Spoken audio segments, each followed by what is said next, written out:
So here's the thing, jazz vinyl collectors had to go a long time without proper reissues of some very important records. Today, I'm reviewing not one, but two of these records. In this video, I want to find out how these pressings stack up. I'm ready to give you my thoughts, so let's jump right in. This is the Blue Note 75th Anniversary Series of Lee Morgan's Cornbread. This is a fairly scarce record that can cost you anywhere from about $40 to over $800 for a clean original. These 75th Anniversary reissues came out in 2014, and they are very difficult to track down in the US. An import will run you anywhere from $75 to $100. You could also pick up a Tone Poet reissue for upwards of $75, but let's see how this 75th Anniversary reissue stacks up. Let's start with the presentation. Here is the outer sleeve.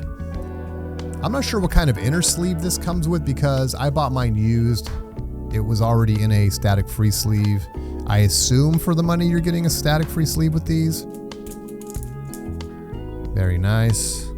There's the back. Of course, nicely reproduced Blue Note labels.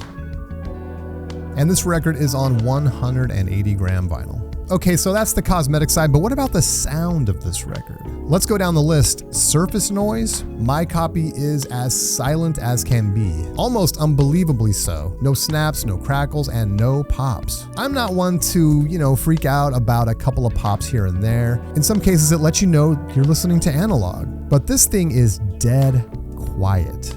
Number two, what about distortion? And Cornbread does not disappoint there. There's no distortion to speak of. And why don't I just say that distortion is non-existent? Well, because every vinyl record will have some distortion, particularly in the inner grooves. But believe me when I tell you that I could not detect any, particularly on the most important instrument on this record, Morgan's horn. The sax is clean, drums are clean, bass is clean, piano is clean, no worries with distortion. Okay, how about warping? This record is as flat as it gets. Absolutely no problem with warping. Okay, so how about the dynamics? This record has tremendous dynamics. At the end of track 1, the music trails off slowly to complete silence, and there is no detectable cutoff. This record is very balanced from top to bottom, from the dynamic range of each of the instruments to how they're balanced in the mix. The soundstage is very enjoyable. At no point was I wishing an instrument was more or less present in the mix. All of the solos are great and full. This is just a beautiful sounding record.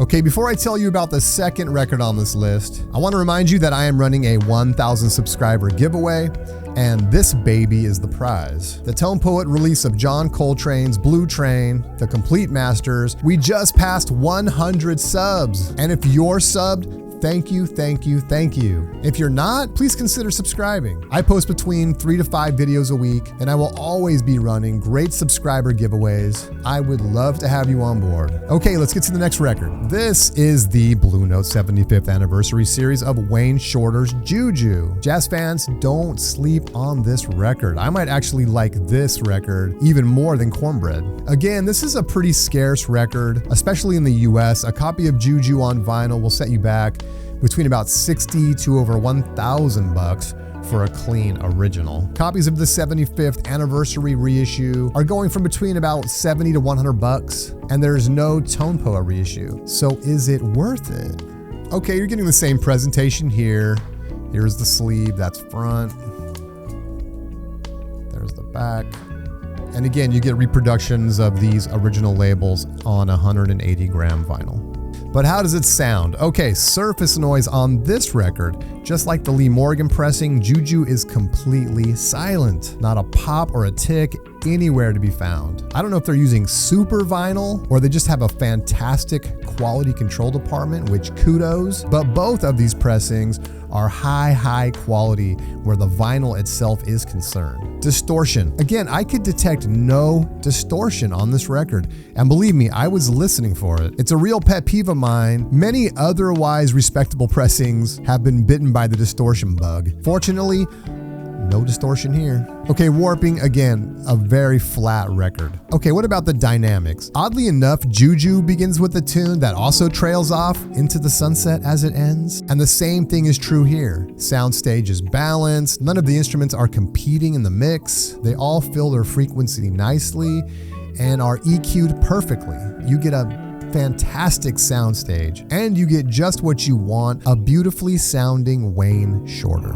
What a treat these two records are. And here's the kicker, audiophiles. Both of these records were mastered from the original master tapes. And that's great news considering what you pay for these things. So I consider these two records permanent fixtures in my record collection, and by this time I shouldn't even have to tell you whether you should snag one or not, without reservation. Look, obviously I'm giving you my opinion, and it's entirely possible that these records won't get down on your system with your ears or whatever, but I think the vast majority of people will love these pressings. That's gonna do it for my review of the 75th anniversary Blue Note series of JuJu by Wayne Shorter and Lee Morgan's Cornbread. Thanks for watching the video, and I'll see you next time.